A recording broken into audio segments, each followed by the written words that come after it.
Halo pemirsa, balik lagi dengan kami bersama Fajar Berkah. Pasti berkah. Mari kita lanjut pembahasan berikutnya ya. Ayo. Pak Ustadz, aku mau nanya nih, Iya. apakah santet juga merupakan termasuk sihir ikatan? Iya, sihir ini kan jenis-jenisnya banyak.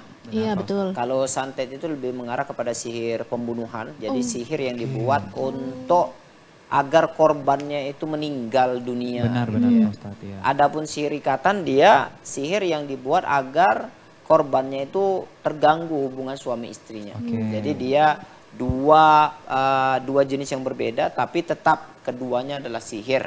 Walaupun kadang-kadang keduanya ada santetnya memang tujuannya untuk membunuh, dan ada juga tujuannya agar tidak bisa melakukan hubungan badan. Ya, seperti itu. Ya, baik, Seperti Pak itu. Ustadz. Baik. Oke, tetapi nih ya Pak Ustadz ya, kalau misalnya kita berbicaranya seputar sihir ikatan nih Pak Ustadz ya. Misalnya seseorang terkena sihir ikatan nih Pak Ustadz. Kira-kira ciri-cirinya tuh apa aja Pak Ustadz? Oke, ada beberapa ciri khas kalau seseorang terkena sihir ikatan.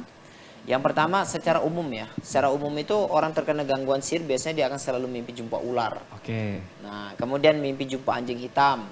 Mimpi dikejar-kejar sama binatang melata seperti kalajengking, kemudian lipan. Kemudian selalu mimpi berada di kuburan. Mimpi hal-hal yang berhubungan dengan kematian. Contohnya dia tersesat di kuburan, kemudian dia mengkafanin orang yang sudah meninggal, atau dia yang meninggal dia dikafanin. Mimpi-mimpinya berhubungan dengan kematian gitu ya. Kemudian berikutnya bisa dilihat juga dari ciri fisik.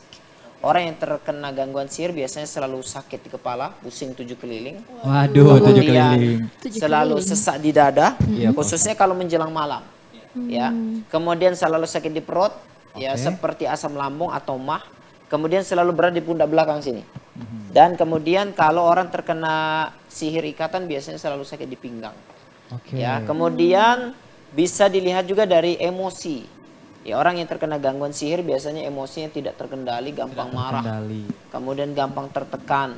Kemudian suka menyendiri. Kemudian gampang depresi kalau ada masalah frustasi gitu ya.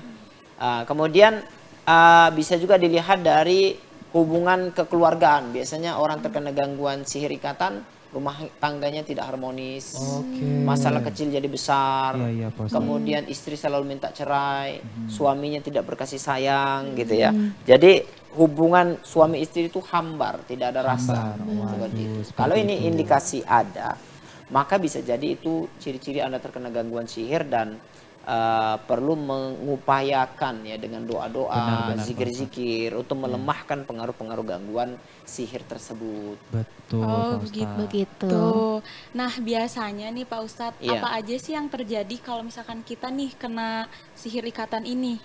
Ya, orang yang terkena sihir ikatan biasanya yang paling nampak adalah dari hubungan badan antara suami istri ya.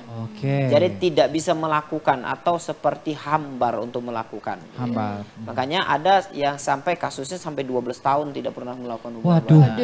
Dan mereka menganggap itu sesuatu yang normal, padahal itu tidak normal. Itu hubungan yang jelas tidak dibenarkan dalam Islam. Karena pernikahan itu ya intinya melakukan hubungan badan seperti itu. Kalau kemudian itu tidak bisa dilakukan, maka ada hak-hak dan tanggung jawab yang terzolimi di situ. Makanya harus difahami dari awal, sejak misalkan kalau sudah 1-2 bulan terhalang untuk melakukan, ya, maka sudah Anda konsultasikan kemudian terapi ruqyah.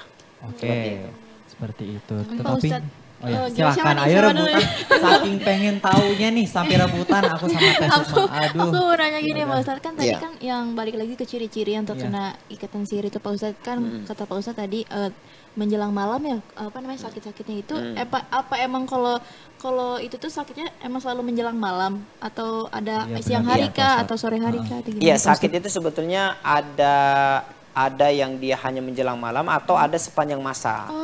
Gitu. Tapi yang paling sering itu sakit itu terasanya adalah saat menjelang malam.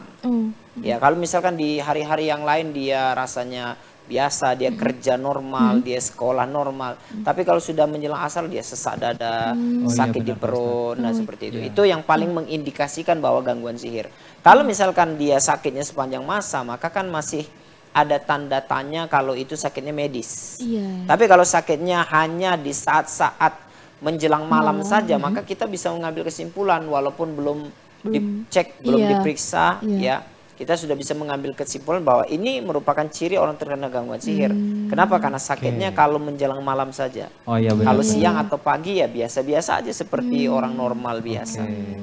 Jadi ada indikatornya nih. Jadi misalnya pemirsa yang ada di rumah, misalnya dari pagi sampai siang gitu masih enak-enak aja. Masih enjoy, masih santai. Tapi pokoknya pas udah malam tiba-tiba udah kayak ada berat badan bagian punggung berat, terus ada sesak nafas, itu bisa jadi terindikasi gangguan jin ya Pak Ustadz ya. Tetapi ini dari penjelasan Pak Ustadz yang tadi ini saya juga penasaran nih Pak Ustadz. Tadi kan Pak Ustadz bilang bahwa sihir ikatan itu biasanya mengganggu hubungan suami istri Pak Ustadz. Adakah apakah sihir ikatan ini mengganggu hal lain juga gitu? Apa seperti hubungan misalnya ada hal lain atau selain hubungan suami istri Pak Ustadz? Pertemanan sosial mungkin gitu, termasuk juga hubungan pertemanan sosial, karena dia akan membuat kita jadi tidak bersosial. Bersosialisasi ya. Kenapa? Karena gangguan itu membuat kita depresi ya. Kemudian membuat kita akhirnya tidak punya kepercayaan diri, sehingga kemudian tidak mau bergaul dengan masyarakat. Begitu juga dalam urusan karir, biasanya kita karirnya juga tidak mau naik karena bermasalah. Ya, kalau kita di rumah bermasalah, maka semua akan jadi masalah. Kalau rumahnya bahagia, maka semuanya akan jadi bahagia. Kalau rumahnya tersusun rapi, semuanya urusan dimudahkan, maka semua urusan di luar juga akan dimudahkan nanti. Seperti itu. Nah, saya penasaran nih. Tadi kan Pak Ustadz selalu bilang kalau sihir ikatan ini berhubungan sama lebih dari satu orang ya. Tapi mungkin gak sih kalau si sihir ini tuh ditujukan pada satu orang? Satu orang cuma gimana? Ke satu orang saja. Iya, soalnya kan dari tadi dibahasnya suami istri. Maksudnya kayak gini Pak Ustadz, mungkin dia dengan hubungannya dengan orang lain gini kan sihir ikatan ini. Tapi jika dia itu sihir ikatan ini terkena dengan diri sendiri, apa dia mungkin tidak mempercayai diri sendiri Pak Ustadz, atau malah melukai diri sendiri gitu Pak Ustadz? Jadi gini, sihir ikatan ini lebih kepada pasangan rumah tangga. Ya bukan sendiri. Berbeda dengan sihir mahabbah, sihir pengasih ya, sihir cinta atau sihir penghalang jodoh, itu kan satu gitu ya. Kalau sihir rumah tangga, sihir ikatan ini memang sihir itu dibuat untuk suami istri. Jadi bukan untuk satu orang. Seperti itu. Dikhususkannya untuk suami istri. Iya, untuk suami istri. Dan tentu saja yang namanya suami istri itu berarti harus saling menjaga lah ya, agar tidak terkena dengan yang namanya sihir ikatan. Karena suami istri itu kayak pasti banyak cobaannya, apalagi di awal-awal ya pernikahan. Jadi harus banyak berhati-hati gitu ya. Tetapi nih kita nih kalau udah ngebahas yang namanya sihir nih ya Pak Ustadz, kira-kira nih Pak Ustadz, kan sihir itu berhubungan dengan yang namanya jin ya Pak Ustadz. Kenapa sih jin tuh mau mengganggu manusia Pak Ustadz? Iya, karena dia punya banyak tujuan. Ketika orang pasangan suami istri tidak bisa melakukan hubungan badan, maka otomatis sulit dapat anak. Kemudian akan terjadi banyak penyakit karena hormonnya banyak yang kacau ya. Kemudian secara emosional juga tidak baik gitu ya. Kemudian nanti ujungnya adalah perceraian. Kalau bercerai makanya kalau sudah bercerai maka terputuslah hubungan silaturahim. Iya benar Pak Ustadz, seperti itu. Nah Pak Ustadz ngomongin tentang sihir ikatan nih Pak Ustadz. Gimana sih cara kita membedakan antara terkena sihir ikatan dengan yang orang yang sudah tidak memiliki nafsu pada pasangan Pak Ustadz? Iya, dia gini, sihir ikatan dengan orang yang dia tidak punya nafsu berbeda. Kalau orang terkena sihir ikatan, dia tidak normal hanya saat mau melakukan hubungan. Jadi dia hilang nafsu itu saat mau melakukan hubungan. Tapi di luar itu dia normal. Iya benar. Seperti itu. Itu yang kemudian membuat biasanya pasangan rumah tangga itu juga bingung kok bisa seperti ini gitu. Iya benar. Nah, karena dia hanya saat mau melakukan hubungan saja yang kemudian dia tidak bisa. Tapi kalau di luar itu normal, nafsu itu tetap ada, keinginan itu ada. Tapi ketika mau melakukan hubungan tidak ada. hilang, hilang keinginan itu. Seperti itu. Tetapi nih ya Pak Ustadz ya, kita bisa ngambil contoh misalnya yang di waktu sekarang itu kan biasa yang namanya suami istri biasanya ada yang kedua belah pihaknya itu bekerja ya Pak Ustadz. Sang istri bekerja, sang suami bekerja, dan terkadang bisa lembur nih Pak Ustadz. Ketika lembur kayak karena mereka terlalu fokus dengan kerja, jadi tidak memiliki waktu untuk berhubungan badan nih Pak Ustadz. Nah, sampai saking seringnya tidak berhubungan badan, mereka jadi tidak memiliki keinginan lagi nih Pak Ustadz. Apakah itu memang terindikasi sihir ikatan juga Pak Ustadz?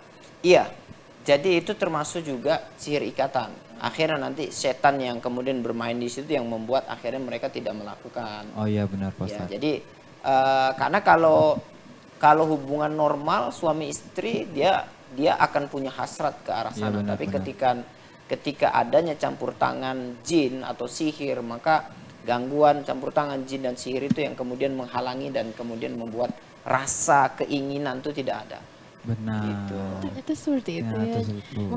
Mungkin karena itu juga ya sihir ini tuh disebut yang paling kuat ya karena mempengaruhi dua orang yang berada di dalam satu hubungan. Jadi agar terhindar dari yang namanya gangguan. Iya, jadi perbanyak berzikir, perbanyak beramal, maka akan menjadi pembentengan insyaallah. Oke, tetapi nih Pak Ustadz ya, kita ketahui nih kalau misalnya sekarang kita nih ada berita di Jepang itu sedang resesi seks nih Pak Ustadz. Jadi banyak orang yang tidak ingin melakukan, sedang berkurang yang namanya hubungan badan. Jadi kayak orang lebih fokus kepada pekerjaannya seperti yang saya bilang tadi Pak Ustadz. Itu tuh kan dampaknya bisa mengurangi populasi manusia ya Pak Ustadz. Apakah itu memang rencananya syaitan untuk mengurangi populasi manusia Pak Ustadz? Iya, jadi itu termasuk permainan syaitan karena dia keluar dari fitrah. Ada fitrah manusia yang dia tidak akan pernah berubah ya, ada 3. Yang pertama ibadah, yang kedua dia adanya fitrah untuk membela diri, yang ketiga adanya fitrah untuk melestarikan diri. Jadi hubungan badan ini kan bukan cerita puas tidak puas. Benar Pak. Tapi hubungan badan antara suami dengan istri, kalau dia zina kalau zina mungkin puas tidak puas gitu kan. Tapi kalau hubungan antara suami dengan istri itu lebih daripada itu, yaitu bagaimana melestarikan keturunan benar, agar mendapatkan keturunan yang baik, agar mendapatkan keturunan yang cerdas, agar mendapatkan keturunan yang nantinya akan menjadi pemimpin di masa depan seperti itu. Waduh, seru banget. Jadi, ya bahasnya benar-benar ya. Kalau pembahasan masalah ini nih sebenarnya kita juga harus mendapatkan ilmu baru, jadi kita bisa terbentengi dari sekali. Jadi ini pemirsa jangan kemana-mana, tetap bersama kami di Fajar Berkah, pasti berkah.